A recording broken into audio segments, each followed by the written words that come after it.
Bayangkan kamu sedang duduk diam di sebuah kafe kecil yang tenang. Di seberang ruangan, ada seseorang yang sederhana. Penampilannya tidak mencolok, tidak memakai jam mahal, tidak membawa mobil mewah. Tapi orang ini diam-diam memiliki kekayaan yang lebih besar daripada yang bisa kamu bayangkan. Dia bukan selebritas, bukan juga pengusaha yang muncul di televisi. Tapi dia kaya. Kaya secara diam-diam. Itulah yang akan kita bicarakan hari ini. Banyak orang berpikir bahwa untuk menjadi kaya, mereka harus tampil hebat, harus terlihat sukses, harus menunjukkan kepada dunia bahwa mereka punya uang. Padahal, justru sebaliknya. Salah satu strategi menjadi kaya secara diam-diam adalah dengan menghindari keinginan untuk terlihat kaya. Ini adalah strategi pertama, berhenti membuktikan diri kepada orang lain. Kita hidup di zaman yang penuh dengan tekanan sosial. Semua orang ingin terlihat hebat di media sosial. Mereka ingin menunjukkan bahwa mereka makan di restoran mahal, jalan-jalan ke luar negeri, beli barang-barang branded, dan tinggal di apartemen mewah. Tapi seringkali, di balik semua kemewahan itu, mereka justru sedang berjuang membayar cicilan. Gaji habis untuk membayar gaya hidup. Uang yang seharusnya bisa ditabung, malah digunakan untuk memenuhi ekspektasi orang lain. Menjadi kaya secara diam-diam berarti kamu tidak lagi peduli dengan pandangan orang lain. Kamu tidak perlu membuktikan bahwa kamu sukses, karena kamu tahu apa yang kamu miliki. Kamu tidak membeli barang hanya karena orang lain membelinya. Kamu membeli sesuatu karena memang kamu butuh, bukan karena kamu ingin dipuji. Seseorang yang punya prinsip ini akan lebih tenang dalam hidup. Mereka tidak panik ketika teman-temannya membeli mobil baru. Mereka tidak iri ketika melihat orang lain pamer gaya hidup mewah. Karena mereka tahu, ketenangan jauh lebih mahal daripada pengakuan. Mari kita ambil contoh nyata. Ada seorang pria bernama Hendra. Dia bekerja sebagai pegawai administrasi di sebuah kantor kecil. Setiap hari, dia membawa bekal dari rumah. Sepedanya sudah tua, tapi masih bisa dipakai. Saat rekan-rekannya nongkrong di kafe mahal setiap akhir pekan, dia lebih memilih pulang, membaca buku, dan memasak di rumah. Orang-orang mengira dia pelit. Tapi yang mereka tidak tahu, Hendra sudah memiliki 2 rumah kecil di pinggiran kota yang dia sewakan.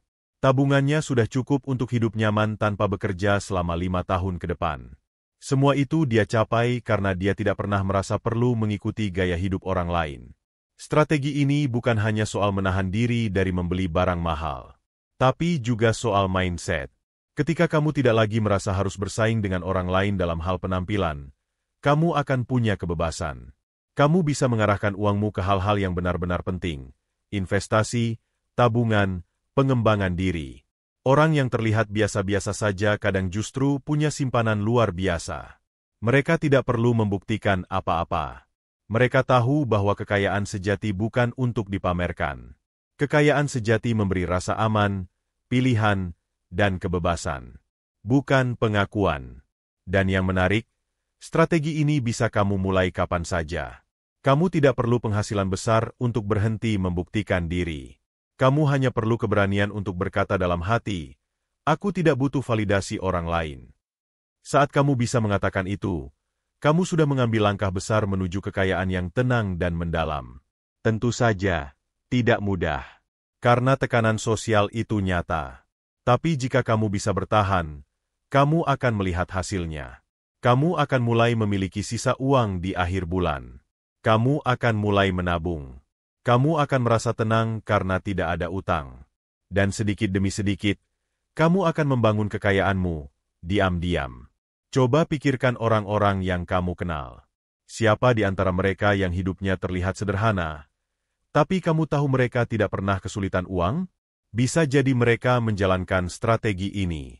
Mereka tidak mengejar perhatian. Mereka mengejar kebebasan. Itulah kekuatan dari tidak membuktikan diri. Karena ketika kamu tidak sibuk menciptakan citra, kamu bisa fokus membangun fondasi.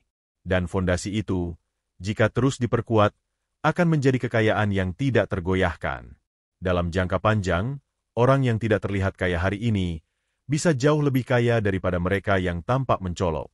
Karena mereka membangun sesuatu yang nyata, bukan ilusi. Mereka menanam pohon, bukan kembang plastik. Dan ketika kamu sudah berada di titik itu, kamu akan mengerti betapa nikmatnya hidup yang tidak perlu repot menjaga penampilan. Kamu bebas. Kamu ringan. Dan yang paling penting, kamu diam-diam kaya. Strategi kedua, menjadi ahli dalam mengelola uang yang kecil. Banyak orang menunggu sampai mereka punya banyak uang baru mau belajar mengelolanya. Mereka berpikir, nanti kalau gajiku sudah 2 kali lipat, baru deh aku belajar investasi. Atau, percuma belajar ngatur uang, toh gajianku pas-pasan. Ini adalah kesalahan besar yang membuat banyak orang tetap terjebak dalam lingkaran keuangan yang sama selama bertahun-tahun. Kekayaan itu tidak datang begitu saja saat kamu punya penghasilan besar. Kekayaan dibangun dari kebiasaan. Dan kebiasaan itu bisa dimulai dari jumlah yang kecil. Bayangkan kamu diberi tanggung jawab merawat sebuah tanaman kecil. Setiap hari kamu siram, kamu beri cahaya matahari, kamu bersihkan dari gulma.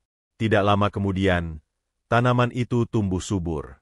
Tapi kalau kamu mengabaikannya, tidak peduli sekecil apapun tanaman itu, dia akan layu. Begitu juga dengan uang. Kalau kamu tidak bisa mengatur uang 100.000, kamu juga tidak akan bisa mengatur 10 juta. Karena masalahnya bukan di jumlah uangnya, tapi di pola pikir dan kebiasaanmu. Orang-orang yang diam-diam kaya biasanya punya satu kesamaan. Mereka sangat teliti dan disiplin dalam hal keuangan, bahkan sejak mereka belum punya apa-apa. Mereka tahu kemana uang mereka pergi. Mereka mencatat pengeluaran. Mereka merencanakan belanja. Mereka tidak membeli hanya karena tergoda diskon. Dan yang paling penting, mereka tahu perbedaan antara kebutuhan dan keinginan. Coba kita bayangkan seseorang bernama Lilis. Lilis bekerja sebagai staf administrasi dengan gaji yang tidak besar. Tapi sejak awal bekerja, dia membiasakan diri untuk menyisihkan 10% dari gajinya. Walaupun awalnya hanya 50.000 per bulan, dia tetap konsisten. Lama-lama dia mulai belajar reksadana, lalu pindah ke deposito, sampai akhirnya dia mulai mencoba properti kecil-kecilan. 10 tahun kemudian, Lili sudah punya 2 kontrakan sederhana yang setiap bulan memberinya penghasilan pasif. Semua itu bukan karena gajinya besar, tapi karena dia ahli dalam mengelola uang kecil. Menjadi ahli dalam mengelola uang kecil juga berarti kamu peka terhadap kebocoran-kebocoran kecil. Banyak orang merasa uang mereka habis entah kemana. Padahal kalau dilacak, ternyata setiap hari mereka beli kopi kemasan, jajan online, atau berlangganan hal-hal yang jarang dipakai. Pengeluaran kecil tapi sering bisa menggerogoti keuangan seperti rayap. Tidak terasa, tapi menghancurkan dari dalam. Orang yang kaya secara diam-diam sangat peka terhadap hal-hal seperti ini. Mereka tidak pelit, tapi mereka sadar bahwa setiap rupiah punya arah. Uang mereka seperti pasukan. Harus dikirim ke tempat yang tepat. Harus bekerja, bukan menguap begitu saja. Mengelola uang kecil juga membuatmu terbiasa hidup dengan prinsip prioritas. Kamu belajar memilih mana yang benar-benar penting. Kamu belajar menahan diri. Dan yang paling berharga, kamu belajar sabar. Karena menunda kepuasan sesaat demi hasil jangka panjang adalah salah satu ciri utama orang sukses. Banyak yang tidak sabar. Mereka ingin semuanya cepat. Ingin langsung punya mobil, rumah, barang mewah. Padahal mereka belum punya fondasi keuangan yang kuat. Akhirnya mereka mengambil cicilan yang terlalu berat, pinjaman yang tidak perlu, dan hidup dalam tekanan. Semua itu terjadi karena mereka tidak pernah belajar mengelola uang kecil. Satu hal yang sering dilupakan adalah bahwa keuangan pribadi bukan soal rumus matematika. Ini soal kebiasaan, soal sikap. Kalau kamu bisa disiplin dengan 10.000 rupiah, kamu juga akan disiplin dengan 100 juta. Tapi kalau kamu ceroboh dengan uang 50.000, jangan heran kalau nanti uang 500 juta pun habis tanpa bekas. Ada sebuah kisah menarik tentang seorang tukang sapu jalanan di sebuah kota kecil. Setiap hari dia menyapu jalan, hidup sederhana, tidak pernah menunjukkan kekayaannya. Saat dia meninggal dunia, semua orang kaget karena ternyata dia menyumbangkan ratusan juta ke yayasan sosial. Dari mana dia dapat uang sebanyak itu? Ternyata selama puluhan tahun, dia menabung sedikit demi sedikit. Dia tidak pernah foya-foya. Dia tidak membeli barang-barang mewah. Tapi dia konsisten menyisihkan penghasilannya. Dan uang itu berkembang. Ini bukan soal menjadi kaya raya seperti konglomerat. Ini soal memiliki kendali. Karena orang yang bisa mengelola uang kecil punya satu keunggulan besar. Mereka punya kontrol atas hidup mereka sendiri. Mereka tidak panik saat ada kebutuhan mendadak. Mereka tidak terjebak dalam utang konsumtif. Dan yang terpenting, mereka punya pilihan. Ketika kamu ahli mengelola uang kecil, kamu bisa hidup lebih tenang.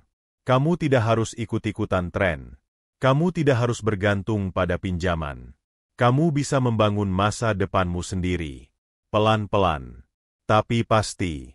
Dan saat orang lain masih sibuk mengejar penghasilan besar tanpa tahu kemana uangnya pergi, kamu sudah membangun pondasi kekayaanmu sendiri.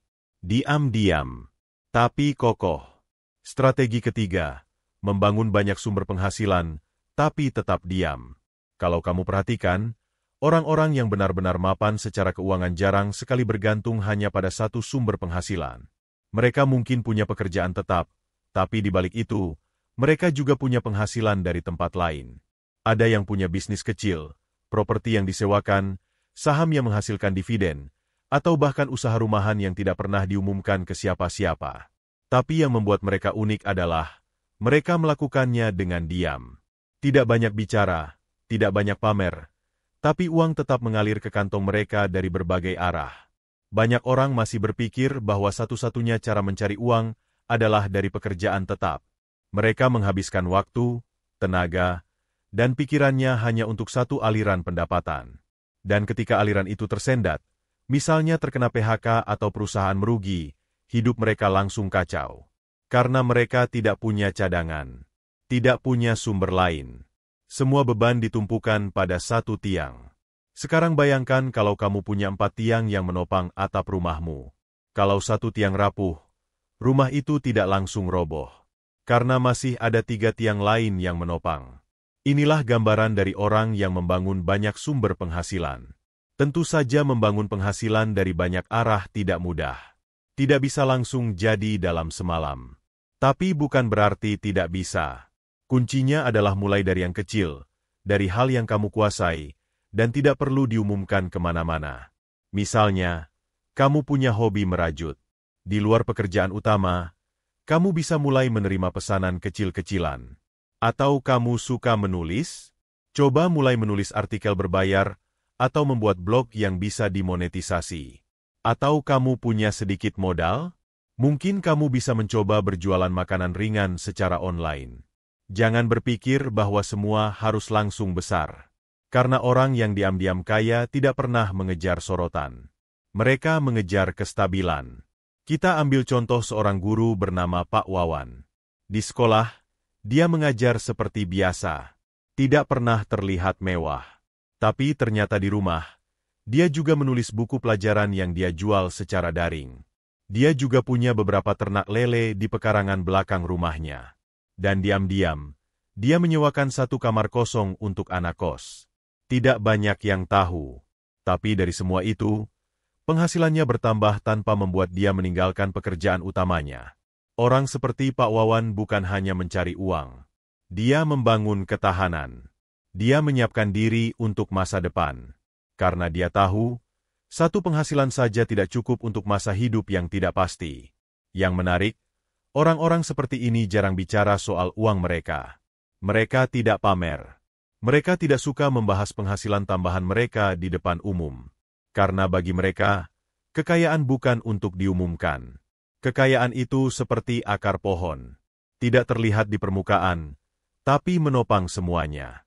Salah satu alasan mereka merahasiakan sumber penghasilan adalah karena mereka tidak ingin terganggu.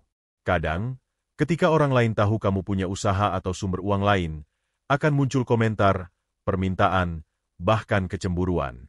Ini bisa mengganggu fokus dan menguras energi. Selain itu, semakin sedikit orang yang tahu, semakin tenang hidupmu. Kamu tidak perlu menjelaskan pilihanmu. Tidak harus membela keputusanmu. Kamu cukup bekerja dalam diam, dan menikmati hasilnya dengan tenang. Banyak orang berpikir bahwa membangun banyak penghasilan harus selalu terlihat hebat. Harus membentuk perusahaan. Harus viral. Padahal kenyataannya, banyak sekali orang-orang biasa yang diam-diam punya penghasilan tambahan yang stabil. Mereka tidak viral, tapi mereka aman. Ada juga orang yang membangun aset digital. Misalnya membuat video, menulis e-book, atau menjual template desain. Sekali dibuat, bisa menghasilkan uang berkali-kali. Itu disebut penghasilan pasif. Dan lagi-lagi, mereka tidak perlu selalu bicara soal itu. Mereka cukup bekerja di belakang layar. Membangun banyak sumber penghasilan bukan berarti kamu harus bekerja non-stop tanpa henti. Bukan juga berarti kamu harus menyiksa diri. Yang penting adalah konsistensi. Sedikit demi sedikit. Satu demi satu. Lama-lama kamu akan punya jaringan kecil yang menopang hidupmu dari berbagai arah. Dan saat semua orang panik karena satu penghasilan mereka goyah, kamu tetap tenang.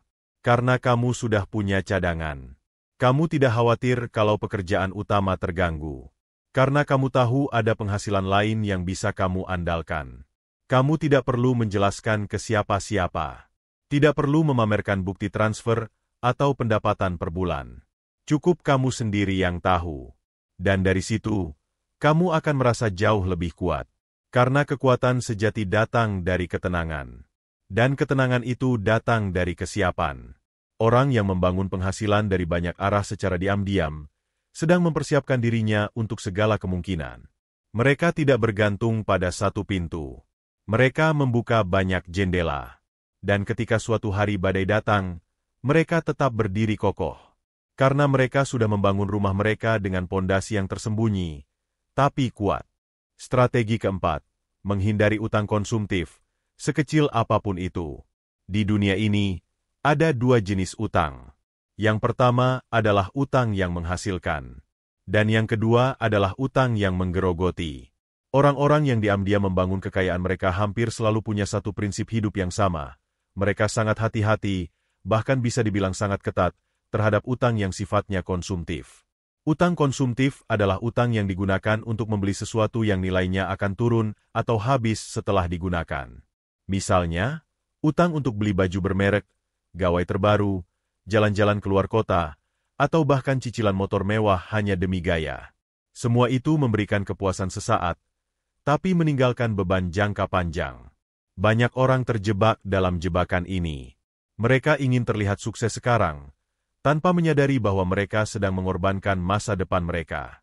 Mereka rela mencicil barang yang sebenarnya belum mampu mereka beli, hanya agar bisa mendapat pengakuan atau merasa setara dengan orang lain.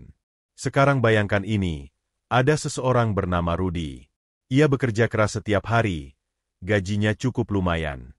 Tapi setiap bulan, sebagian besar penghasilannya habis untuk membayar cicilan motor, cicilan HP, cicilan furnitur, dan utang kartu kredit.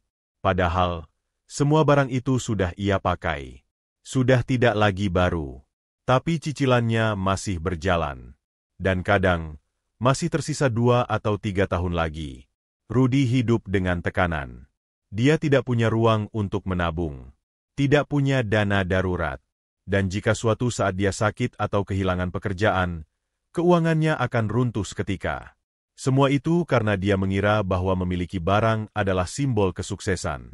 Padahal, sukses sejati adalah ketika kamu tidak perlu bergantung pada utang untuk hidup.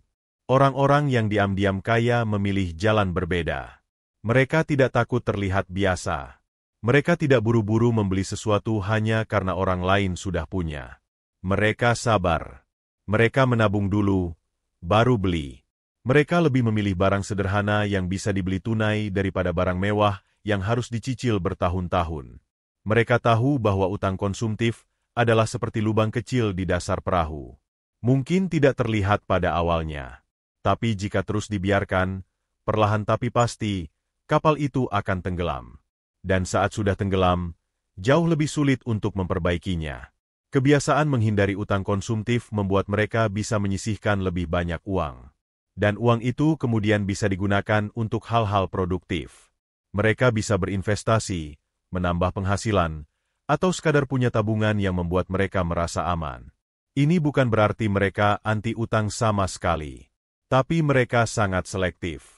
Mereka hanya mau berutang jika utang itu bisa menghasilkan sesuatu yang lebih besar. Misalnya, mereka mengambil pinjaman untuk membeli tanah yang bisa disewakan. Atau mengambil kredit usaha dengan perhitungan matang. Tapi untuk hal-hal konsumtif, mereka pilih menunggu. Ada satu hal menarik. Saat kamu tidak punya cicilan, kamu akan merasa jauh lebih ringan. Tidurmu lebih nyenyak. Hidupmu lebih tenang. Karena kamu tahu, tidak ada yang mengejar-ngejarmu. Tidak ada tagihan yang menggantung. Tidak ada ancaman dari tanggal jatuh tempo. Dan yang lebih penting, kamu bisa mengambil keputusan hidup tanpa tekanan. Kamu tidak perlu menerima pekerjaan yang kamu benci hanya demi membayar cicilan. Kamu tidak perlu bertahan dalam kondisi yang menyiksa hanya karena terikat utang. Kamu punya kebebasan. Dan kebebasan itu jauh lebih mahal daripada mobil atau ponsel apapun. Mari kita lihat contoh nyata lainnya. Seorang perempuan bernama Intan bekerja sebagai penata rambut di sebuah salon kecil. Pendapatannya tidak besar, tapi dia memutuskan untuk hidup tanpa utang. Dia hanya membeli barang-barang yang benar-benar ia butuhkan, dan hanya jika ia mampu. 10 tahun kemudian, meskipun gajinya tidak pernah naik drastis, ia berhasil menabung cukup untuk membuka salon kecil miliknya sendiri. Semua itu karena selama bertahun-tahun, uangnya tidak habis hanya untuk membayar masa lalu. Orang-orang seperti Intan adalah contoh nyata bahwa hidup sederhana tanpa utang bisa membawa kita ke tempat yang lebih jauh. Mungkin lebih lambat, tapi lebih aman. Mungkin lebih sederhana, tapi lebih stabil. Satu hal yang perlu diingat, semakin kamu menunda-nunda keinginan untuk memiliki sesuatu, semakin besar rasa syukurmu saat akhirnya kamu bisa memilikinya tanpa utang. Dan saat kamu membeli sesuatu dengan uangmu sendiri, hasil jerih payahmu sendiri, rasanya akan jauh lebih nikmat. Hindari utang konsumtif, sekecil apapun itu. Karena seringkali, lubang kecil hari ini bisa menjadi jurang yang dalam besok. Dan jika kamu bisa menjaga dirimu dari keinginan sesaat, kamu akan melihat bahwa jalan menuju kekayaan diam-diam justru terbuka lebar di depanmu. Kamu tidak perlu berlari. Cukup berjalan dengan hati-hati, tanpa beban, tanpa cicilan, dan tanpa tekanan. Karena kekayaan sejati bukan di seberapa banyak barang yang kamu miliki, tapi di seberapa ringan hidup yang kamu jalani. Strategi kelima, menguasai keterampilan yang tidak bergantung pada gaji. Di antara semua strategi menuju kekayaan secara diam-diam, yang satu ini seringkali luput dari perhatian. Padahal inilah fondasi yang membuat seseorang tetap bertahan meskipun keadaan berubah, bahkan ketika penghasilan utama mereka hilang sekalipun. Strategi ini adalah membangun dan mengasah keterampilan, bukan sembarang keterampilan, tapi keterampilan yang bisa menghasilkan uang di luar gaji tetap. Bayangkan kamu bekerja di sebuah perusahaan sebagai karyawan. Gaji bulananmu lumayan. Hidupmu cukup stabil. Tapi tiba-tiba, perusahaan itu mengalami masalah dan kamu dirumahkan. Tidak ada pesangon. Tidak ada pemasukan lain. Apa yang terjadi padamu? Apakah kamu langsung jatuh? Atau kamu tetap bisa berdiri? Orang-orang yang diam-diam membangun kekayaan tahu bahwa mereka tidak bisa menggantungkan hidup mereka hanya pada gaji bulanan. Karena gaji itu seperti keran air. Kalau kerannya ditutup, selesai sudah. Tapi keterampilan itu seperti mata air. Dia akan terus mengalir selama kamu merawatnya. Ada banyak jenis keterampilan yang bisa kamu kuasai, dan tidak semua harus rumit atau membutuhkan gelar tinggi. Menulis, mendesain, memasak, mengajar, memperbaiki barang, menjahit, membuat kerajinan tangan, memotret, atau bahkan sekadar kemampuan berbicara yang meyakinkan. Semua keterampilan itu punya nilai. Dan nilai itu bisa dikonversi menjadi uang. Kita ambil contoh seorang pria bernama Darto. Sehari-hari dia bekerja sebagai satpam di sebuah kantor. Tapi di waktu luangnya, dia belajar memperbaiki barang-barang elektronik bekas. Mulai dari kipas angin, setrika, hingga televisi. Awalnya hanya membantu teman dan tetangga. Lama-lama, dia mulai mendapat pesanan dari luar. Sekarang, meskipun penghasilannya sebagai satpam belum naik signifikan, ia sudah punya penghasilan tambahan yang stabil dari servis barang elektronik. Semua itu karena ia menguasai keterampilan yang tidak bergantung pada gaji. Menguasai keterampilan juga membuat kamu lebih fleksibel dalam menghadapi perubahan. Di zaman yang serba cepat ini, banyak pekerjaan yang bisa hilang dalam sekejap. Tapi orang yang punya keterampilan akan selalu bisa menciptakan peluang. Mereka tidak menunggu dipanggil kerja. Mereka menciptakan kerjaan mereka sendiri. Dan yang lebih menarik, keterampilan bisa diwariskan, bisa diajarkan, bisa dijadikan aset seumur hidup. Kamu mungkin kehilangan pekerjaan, kehilangan modal, bahkan kehilangan tempat tinggal. Tapi keterampilan, selama masih ada di dalam kepalamu dan di ujung tanganmu, kamu tidak akan pernah benar-benar miskin. Orang-orang yang diam-diam kaya seringkali justru sangat rendah hati. Mereka tidak banyak bicara, tapi tangannya terampil. Mereka bisa membangun bisnis kecil, memberi nilai tambah pada barang, atau membantu menyelesaikan masalah orang lain, dan dari situ mereka mendapat pemasukan. Mereka tidak perlu kantor, tidak perlu pangkat, cukup keterampilan, dan kemauan untuk terus belajar. Mereka tahu bahwa dunia berubah, teknologi berkembang, pasar bergerak, tapi keterampilan akan selalu dibutuhkan. Dan semakin unik keterampilanmu, semakin tinggi nilai tawarmu. Kamu tidak lagi menjadi seseorang yang bisa digantikan kapan saja, tapi menjadi orang yang dicari karena kemampuanmu yang khas. Tentu saja, menguasai keterampilan tidak bisa instan. Butuh waktu, butuh ketekunan. Tapi hasilnya tidak bisa dipandang sebelah mata. Bahkan satu keterampilan sederhana bisa menjadi sumber penghasilan tetap yang diam-diam tumbuh. Bayangkan seorang ibu rumah tangga bernama Bu Sari. Dia pandai membuat kue. Awalnya hanya untuk keluarganya. Tapi suatu hari, ada tetangga yang memesan. Lalu teman-temannya ikut pesan. Sekarang, meskipun dia tidak bekerja di kantor, penghasilannya dari menjual kue justru lebih besar dari gaji PNS. Semua karena satu keterampilan sederhana yang dia latih terus-menerus. Inilah mengapa keterampilan sangat berharga. Karena dia tidak tergantung pada sistem, tidak bergantung pada perusahaan, dan tidak bisa dicuri oleh siapapun. Dia melekat pada dirimu, dan selama kamu merawatnya, dia akan terus membantumu. Dan kabar baiknya, zaman sekarang jauh lebih mudah untuk belajar. Kamu bisa menonton video tutorial, membaca panduan, ikut kursus daring, atau bahkan belajar langsung dari orang sekitar.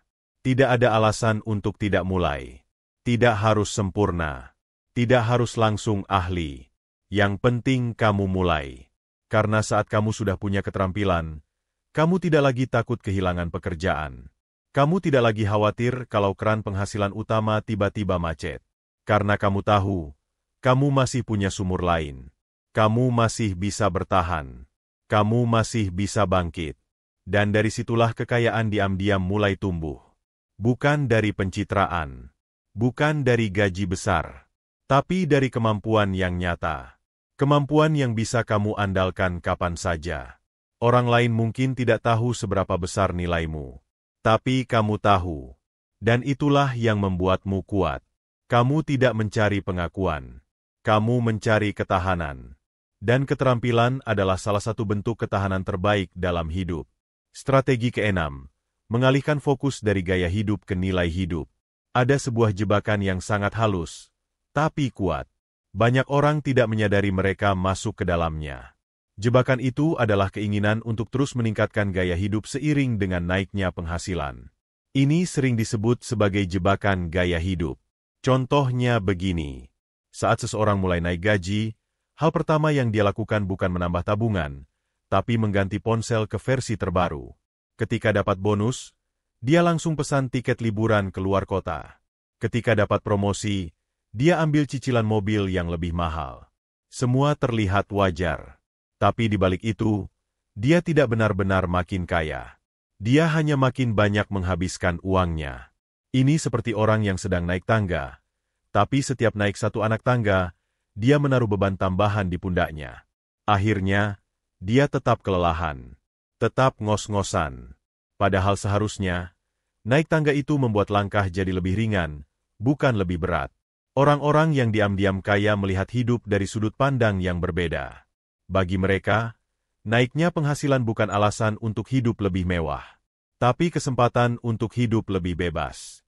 Bukan membeli barang baru, tapi membeli ketenangan. Mereka tidak tertarik mengganti mobil setiap 2 tahun. Mereka tidak berlomba punya rumah paling besar. Mereka tidak iri saat teman-temannya membeli sesuatu yang baru. Karena fokus mereka bukan pada gaya hidup, tapi pada nilai hidup. Nilai hidup artinya memahami apa yang benar-benar penting. Apa yang benar-benar memberi arti dalam hidup. Dan seringkali, hal-hal yang paling bernilai justru tidak perlu banyak biaya. Hubungan yang sehat dengan keluarga, misalnya, atau kesehatan tubuh. Waktu luang yang cukup.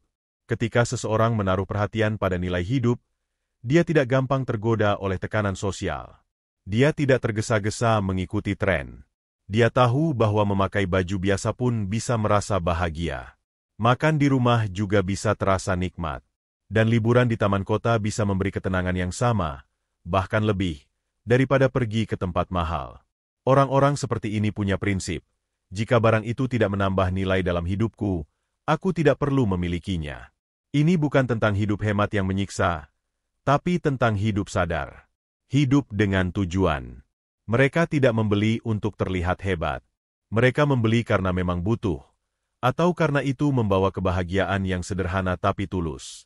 Coba kita lihat contoh seorang pegawai bernama Erna. Sejak awal bekerja, dia sudah terbiasa mencatat pengeluarannya. Saat gajinya naik, dia tetap tinggal di kontrakan sederhana. Tetap naik motor lama. Tapi dia menggunakan kelebihannya untuk menabung, membeli emas, dan membantu keperluan adiknya yang sedang kuliah. Saat teman-temannya sibuk bergaya, dia diam-diam sedang membangun masa depannya. Dan yang mengejutkan, saat dia memutuskan resign dari pekerjaan karena ingin istirahat sejenak, dia bisa melakukannya tanpa rasa takut. Karena dananya cukup. Karena dia tidak terikat utang. Karena gaya hidupnya tidak mencekik. Semua itu dimulai dari satu keputusan. Fokus pada nilai hidup, bukan gaya hidup. Ketika kamu menjadikan nilai hidup sebagai kompas, kamu akan lebih bijak dalam menggunakan uang. Kamu tahu mana yang penting dan mana yang hanya sekadar tren. Kamu tidak mudah terbawa arus. Kamu tidak perlu berlomba. Kamu berjalan di jalurmu sendiri. Dan disitulah kekayaan sejati tumbuh. Bukan dari tumpukan barang, tapi dari kedalaman cara hidupmu. Kamu mungkin tidak terlihat paling mewah di lingkunganmu, tapi kamu punya ketenangan yang tidak bisa dibeli orang lain. Kamu punya ruang untuk bernapas. Kamu punya waktu untuk orang-orang tercinta. Dan yang paling berharga, kamu tidak terikat oleh keinginan yang tak ada habisnya. Gaya hidup bisa menipu, tapi nilai hidup tidak pernah berdusta. Gaya hidup bisa berubah-ubah, tergantung tren. Tapi nilai hidup adalah fondasi yang membuatmu tetap kuat, meski dunia di sekitarmu berubah. Dan orang-orang yang sadar akan hal ini, akan selalu berada selangkah lebih maju. Mereka tidak terlihat mencolok, tapi mereka kokoh. Mereka tidak memburu sorotan, tapi diam-diam, mereka melangkah jauh. Lebih jauh daripada mereka yang sibuk mengejar pengakuan. Maka jika kamu ingin kaya secara diam-diam, mulailah dari pertanyaan ini. Apa yang benar-benar penting dalam hidupku? Dan jawaban dari pertanyaan itu akan menjadi panduanmu untuk membelanjakan uang, waktu, dan energimu. Bukan lagi untuk pamer, tapi untuk bertumbuh. Strategi ketujuh, menunda kepuasan, menggandakan hasil. Ada satu kebiasaan kecil yang membedakan orang yang membangun kekayaan secara perlahan tapi pasti, dengan mereka yang hanya terus merasa kekurangan meski penghasilannya besar. Kebiasaan itu adalah kemampuan untuk menunda kepuasan. Menunda kepuasan bukan berarti menyiksa diri. Bukan berarti kamu tidak boleh menikmati hidup. Tapi ini tentang memilih waktu yang tepat untuk menikmati sesuatu, agar apa yang kamu nikmati itu tidak menjadi beban, melainkan menjadi buah dari kerja kerasmu. Orang-orang yang diam-diam membangun kekayaan sangat paham prinsip ini. Mereka tidak buru-buru membeli barang hanya karena sedang ingin. Mereka tidak tergesa-gesa memenuhi semua keinginan hari ini juga. Karena mereka tahu, jika mereka bisa menunggu sedikit lebih lama, hasil yang mereka dapatkan bisa jauh lebih besar dan lebih berarti. Mari kita ambil ilustrasi sederhana. Bayangkan kamu punya dua pilihan, makan makanan cepat saji sekarang, atau menunggu 2 jam lagi untuk makan makanan rumah yang lebih sehat, lebih murah, dan lebih mengenyangkan. Pilihan pertama memberi kepuasan instan. Tapi pilihan kedua memberi hasil yang lebih baik untuk tubuh dan keuanganmu. Inilah gambaran dari menunda kepuasan. Coba bayangkan seseorang bernama Yoga. Dia bekerja di perusahaan swasta dan mendapat bonus akhir tahun sebesar 5 juta rupiah. Rekan-rekannya langsung menghabiskan bonus itu untuk beli ponsel baru, nongkrong di tempat mahal, dan belanja online. Tapi Yoga menahan diri. Dia tahu, 5 juta itu bisa digunakan untuk memperbaiki motornya agar lebih irit, memperpanjang asuransi, dan sisanya ia simpan sebagai dana darurat. 6 bulan kemudian, saat ada rekan kerjanya yang terpaksa berutang karena keperluan mendadak, Yoga justru bisa membantu tanpa khawatir keuangannya terganggu. Semua itu karena satu hal, ia mampu menunda kepuasan. Kebiasaan menunda kepuasan ini jika dibiasakan, akan menjadi kekuatan yang sangat besar. Karena hampir semua keputusan keuangan yang buruk berasal dari keinginan untuk segera merasa puas. Segera punya. Segera merasakan. Padahal hidup bukan lomba siapa yang lebih cepat mendapatkan, tapi siapa yang paling mampu menjaga apa yang didapatkan. Di zaman sekarang, di mana segalanya bisa dibeli dalam satu klik, kemampuan untuk menunda kepuasan adalah senjata langka. Iklan di mana-mana, diskon terus menggoda, media sosial penuh dengan pencitraan. Semua itu membuat kita merasa tertinggal jika tidak ikut memiliki sesuatu. Tapi di balik layar, banyak dari mereka yang memamerkan gaya hidup justru sedang kewalahan membayar cicilan. Karena mereka tidak tahan menunggu. Tidak bisa menunda. Orang-orang yang diam-diam kaya tahu bahwa menunggu itu bukan berarti kehilangan. Tapi menunggu adalah bentuk penguasaan diri. Bentuk kedewasaan. Mereka menunggu sampai mereka benar-benar mampu, bukan sekadar terlihat mampu. Dan ketika akhirnya mereka membeli sesuatu, mereka melakukannya dengan tenang. Tanpa rasa bersalah. Tanpa beban. Karena keputusan itu lahir dari pertimbangan, bukan dari dorongan sesaat. Menunda kepuasan juga berlaku dalam investasi. Misalnya, ketika seseorang menabung untuk membeli tanah, lalu melihat ada promo gadget terbaru, dia tergoda. Tapi dia memilih bertahan. Dia tetap menyimpan uangnya untuk tanah itu. 5 tahun kemudian, harga tanahnya naik 2 kali lipat. Sementara gadget yang dulu ia incar, sekarang sudah ketinggalan zaman. Nilainya turun drastis. Ini adalah contoh nyata bahwa menunda bisa menggandakan hasil. Bahwa kesabaran bisa mengalahkan keinginan sesaat. Menunda kepuasan juga mengajarkan kita untuk bersyukur. Karena kita belajar menikmati apa yang ada, sambil merencanakan apa yang ingin dicapai. Kita tidak terus-menerus merasa kurang. Kita tidak mudah iri. Kita tidak terus mengeluh. Karena kita tahu, semua ada waktunya. Dan jika kita sabar, waktunya akan datang. Dalam jangka panjang, orang-orang yang bisa menunda kepuasan akan berada di posisi yang lebih kuat. Mereka punya simpanan. Mereka punya investasi. Mereka tidak dikejar-kejar utang. Mereka bisa mengambil keputusan besar tanpa tekanan. Mereka bisa hidup lebih ringan, karena mereka tidak dikendalikan oleh keinginan. Dan semua itu dimulai dari hal-hal kecil. Menunda membeli barang. Menunda nongkrong. Menunda pujian. Menunda gengsi. Bukan untuk selamanya, tapi untuk waktu yang tepat. Karena kepuasan yang datang di waktu yang tepat terasa jauh lebih dalam. Lebih berharga. Lebih membahagiakan. Dan ketika kamu sampai di titik itu, kamu akan sadar bahwa orang-orang yang paling tenang bukan mereka yang paling banyak memiliki, tapi mereka yang paling sabar dalam menunggu. Strategi ke-8. Mengelola waktu seperti mengelola uang. Kebanyakan orang hanya fokus pada pengelolaan uang. Mereka belajar cara menabung, berinvestasi, mengatur pengeluaran.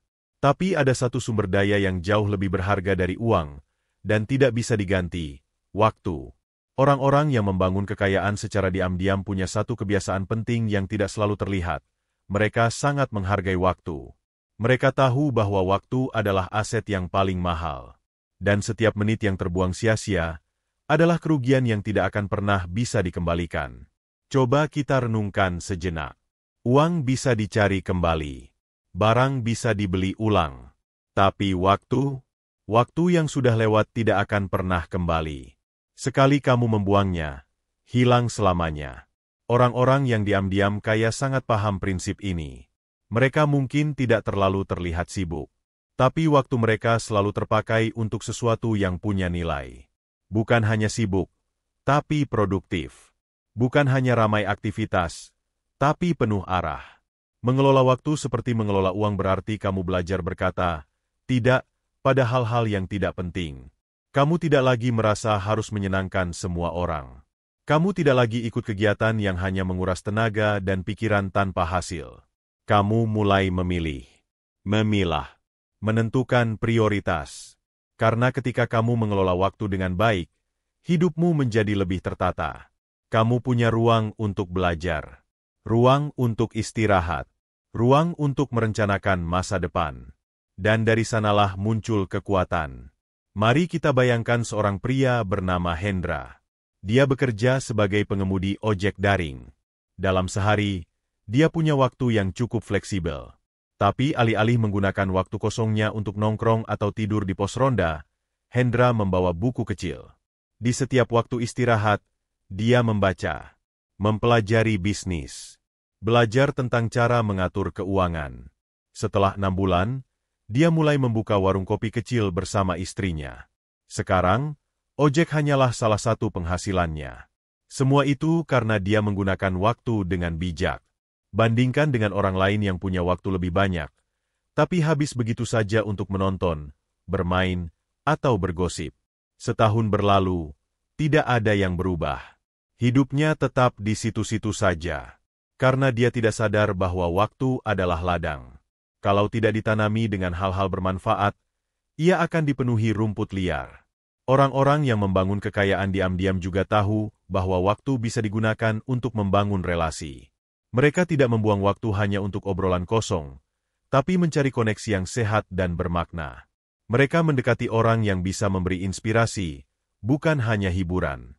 Mereka tahu bahwa satu percakapan yang baik bisa membuka jalan yang tidak pernah mereka duga. Mengelola waktu juga berarti tahu kapan harus istirahat. Ini penting, karena tubuh dan pikiran yang lelah tidak akan bisa bekerja maksimal. Orang yang bijak dengan waktunya tahu kapan harus bekerja keras, dan kapan harus berhenti sejenak untuk mengisi ulang tenaga. Mereka tidak memaksakan diri, karena mereka tahu, perjalanan panjang butuh ritme. Bukan sprint, tapi maraton. Banyak orang ingin cepat kaya. Tapi mereka tidak mau menggunakan waktunya untuk belajar. Tidak mau menyisihkan waktunya untuk mengasah diri. Mereka hanya berharap, tanpa usaha.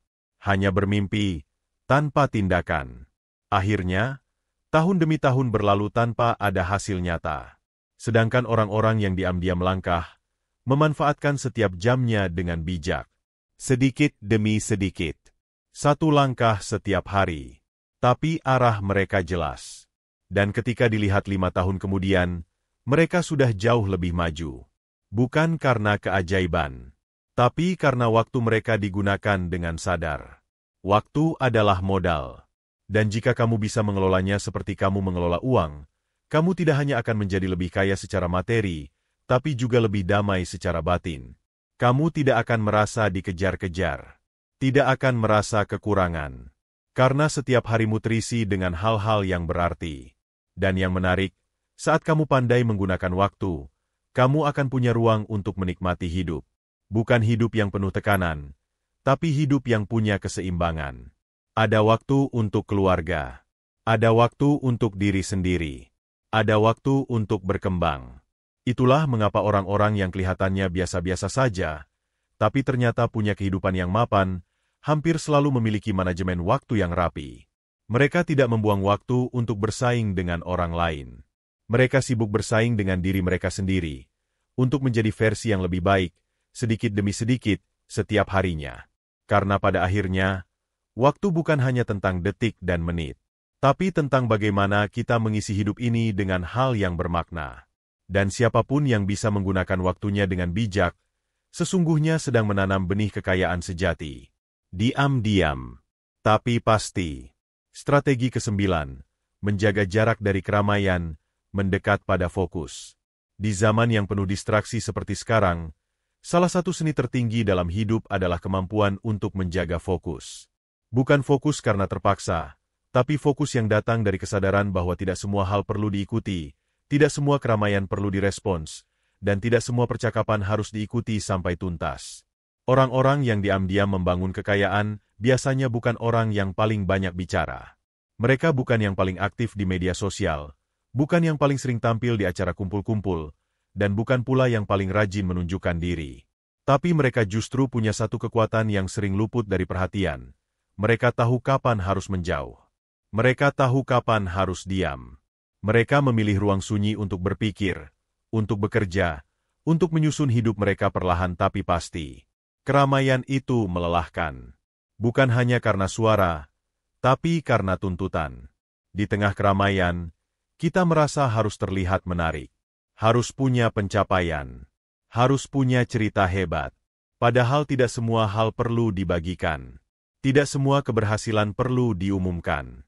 Ada kekuatan dalam diam. Dan kekayaan yang dibangun dari ruang sunyi, justru seringkali lebih kokoh.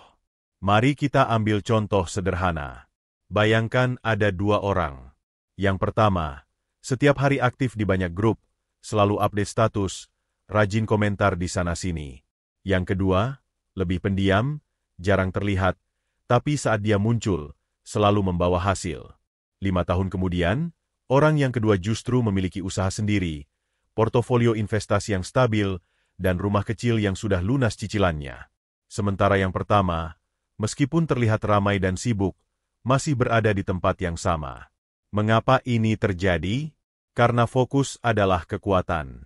Dan fokus hanya bisa tumbuh di tempat yang tenang. Orang-orang yang membangun kekayaan secara diam-diam tahu bahwa gangguan terbesar dalam hidup seringkali bukan dari luar, tapi dari dalam. Keinginan untuk mengikuti semua yang viral. Dorongan untuk tampil menonjol. Ketakutan jika tidak terlihat. Tapi mereka menahan diri. Mereka menciptakan batas. Mereka berkata, cukup, ketika dunia meminta terlalu banyak perhatian mereka.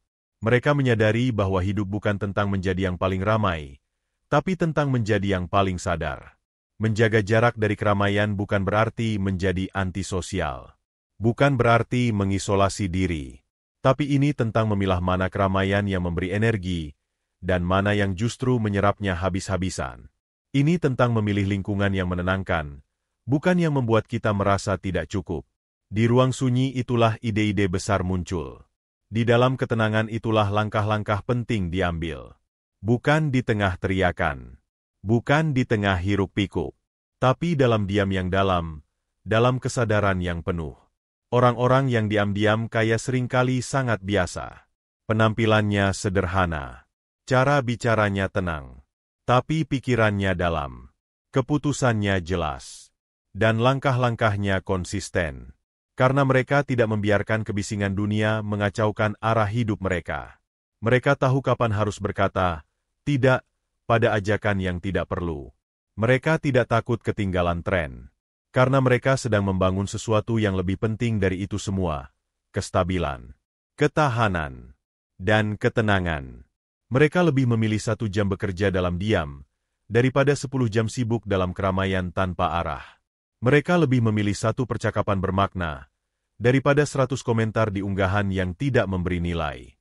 Dan yang menarik, ketika mereka akhirnya mencapai hasil, mereka tidak buru-buru menunjukkannya. Mereka tetap tenang, tetap fokus. Karena mereka sadar, hasil adalah milik pribadi. Tidak harus disaksikan semua orang. Di balik kekayaan yang kokoh, seringkali ada proses panjang yang tidak terlihat. Ada malam-malam penuh kerja. Ada pagi-pagi yang sunyi. Ada keputusan yang diambil dalam sepi. Tapi dari situlah semuanya tumbuh. Karena seperti pohon besar yang kuat akarnya, kekayaan sejati juga tumbuh dari dalam. Tidak terburu-buru, tidak mencari sorotan, tapi diam-diam mengakar dalam. Maka jika kamu ingin membangun kekayaan yang tidak mudah goyah, belajarlah menjaga jarak dari keramaian. Ciptakan ruang tenang untuk berpikir, untuk merencanakan, untuk menata langkah. Dan percayalah, dalam keheningan itu, kamu akan menemukan arahmu sendiri. Arah yang tidak perlu ramai, tapi membawa jauh. Strategi ke-10.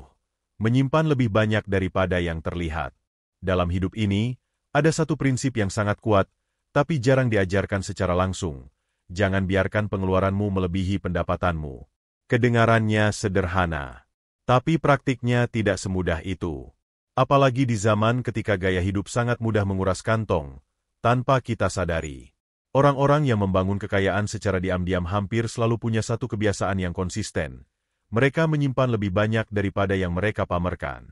Mereka bisa saja punya penghasilan besar, tapi gaya hidup mereka tetap sederhana. Mereka bisa membeli barang mewah, tapi mereka memilih tidak. Mereka bisa makan di restoran mahal, tapi mereka lebih senang makan di rumah. Mengapa? Karena mereka tahu, bukan berapa banyak uang yang kamu hasilkan yang menentukan kekayaanmu, tapi berapa banyak yang bisa kamu simpan dan pertahankan. Kita ambil contoh seseorang bernama Aldi. Gajinya 10 juta rupiah per bulan. Tapi pengeluarannya 8 juta setiap bulan. Bahkan kadang 9 juta karena ikut-ikutan nongkrong, belanja, dan cicilan. Di sisi lain, ada seseorang bernama Rika, yang hanya bergaji 5 juta, tapi pengeluarannya hanya 3 juta setiap bulan. Dalam waktu 1 tahun, siapa yang punya tabungan lebih banyak? Jawabannya jelas, Rika.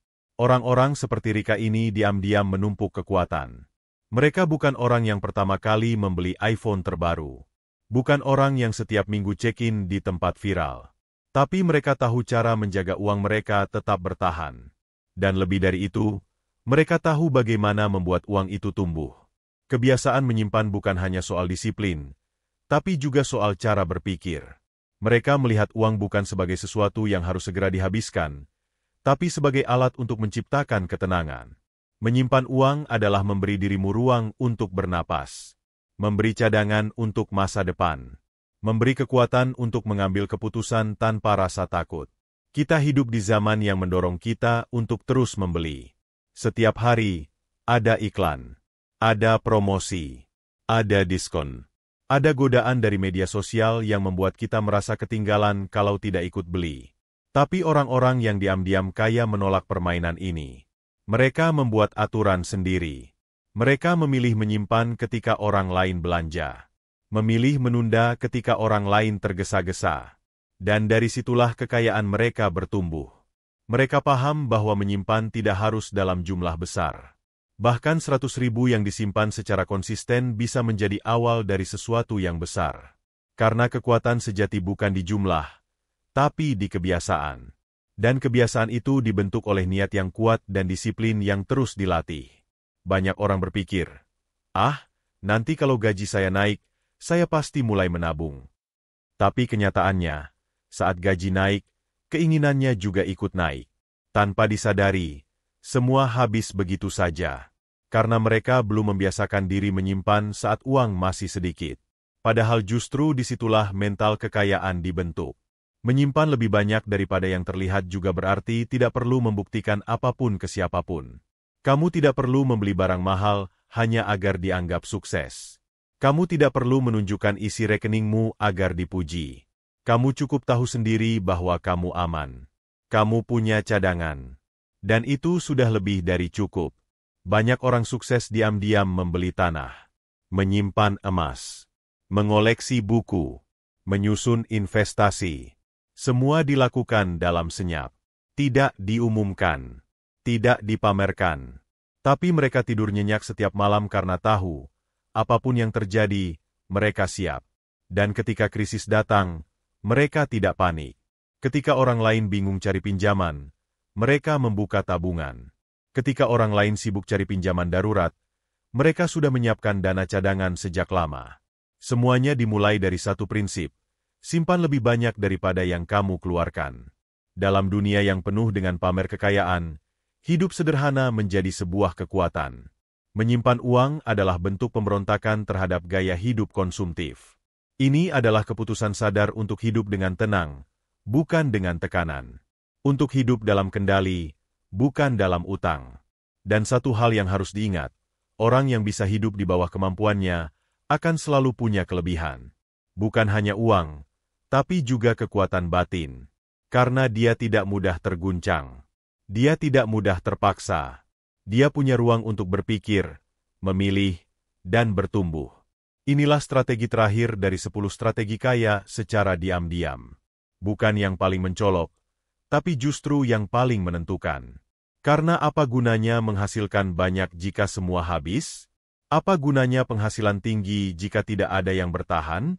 Maka, jika kamu ingin benar-benar membangun kekayaan yang tenang dan stabil, biasakanlah menyimpan.